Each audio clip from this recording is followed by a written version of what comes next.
Bonjour et bienvenue dans une nouvelle parenthèse jeu vidéo où nous allons à nouveau parler d'un jeu de réalité virtuelle, à savoir l'excellent Pavlov VR. Celui-ci est un FPS en réalité virtuelle centré sur le réalisme et s'inspirant de jeux comme Counter-Strike. Le choix des armes disponibles y est très varié et celles-ci sont énormément personnalisables. Que ce soit armes de poing, fusil d'assaut ou bien lance-roquettes, vous y trouverez forcément votre plaisir en plus de pouvoir y attacher différentes lampes, pointeurs laser et même viseurs.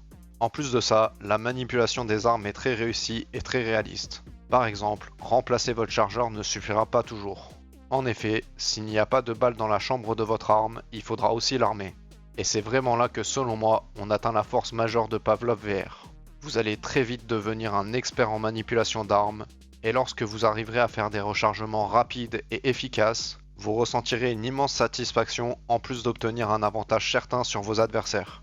J'y ai joué presque quotidiennement avec des amis pendant une longue période et c'est franchement des bons souvenirs. Et quand vous retournerez sur des FPS plus classiques, vous vous sentirez forcément frustré car tout manquera de profondeur et de liberté dans vos mouvements. Car avec le média VR qu'utilise Pavlov, on a aussi une certaine nouvelle liberté dans nos mouvements, que ce soit pour viser ou tirer depuis une couverture, ou même se cacher derrière un élément de décor, tout semble beaucoup plus réaliste et on est vraiment impliqué dans la partie qu'on mène. Que ce soit en solo ou en multijoueur d'ailleurs. D'un autre côté, Pavlov est aussi un jeu modable à souhait. Si vous avez envie de faire des parties multijoueurs sur des cartes iconiques de jeux comme Halo, Counter-Strike ou même Call of Duty, cela est possible. Il y a même la possibilité de faire du code zombie sur Kino d'Artoton ou n'importe quelle autre map. Et c'est même plutôt bien fait. Et forcément avec la profondeur, le relief et la liberté de mouvement qu'offre la VR, tout devient très vite plus impressionnant et vous vous sentirez bien plus impliqué. Il y a aussi la gestion du mouvement des mains qui est très bien faite dans ce jeu.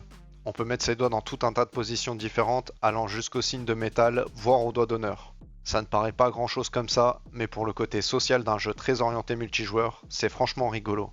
En bref, Pavlov est un FPS VR vraiment sympathique si vous pouvez y jouer avec plusieurs amis. Vous allez rigoler, vous allez rager, mais surtout vous allez vous amuser. Il y aura peut-être quelques bugs qui se glisseront ici et là dans vos parties, mais rien qui ne puisse réellement ternir votre expérience solo ou multijoueur. Et pour cela, je lui donnerai la note de 7 sur 10.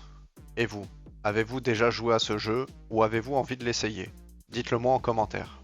D'un autre côté, vous pouvez liker cette vidéo si elle vous a plu, ainsi qu'à vous abonner à ma chaîne si mon travail vous plaît. Tout cela m'aide pour le référencement, en plus d'aider le studio 185 à grandir.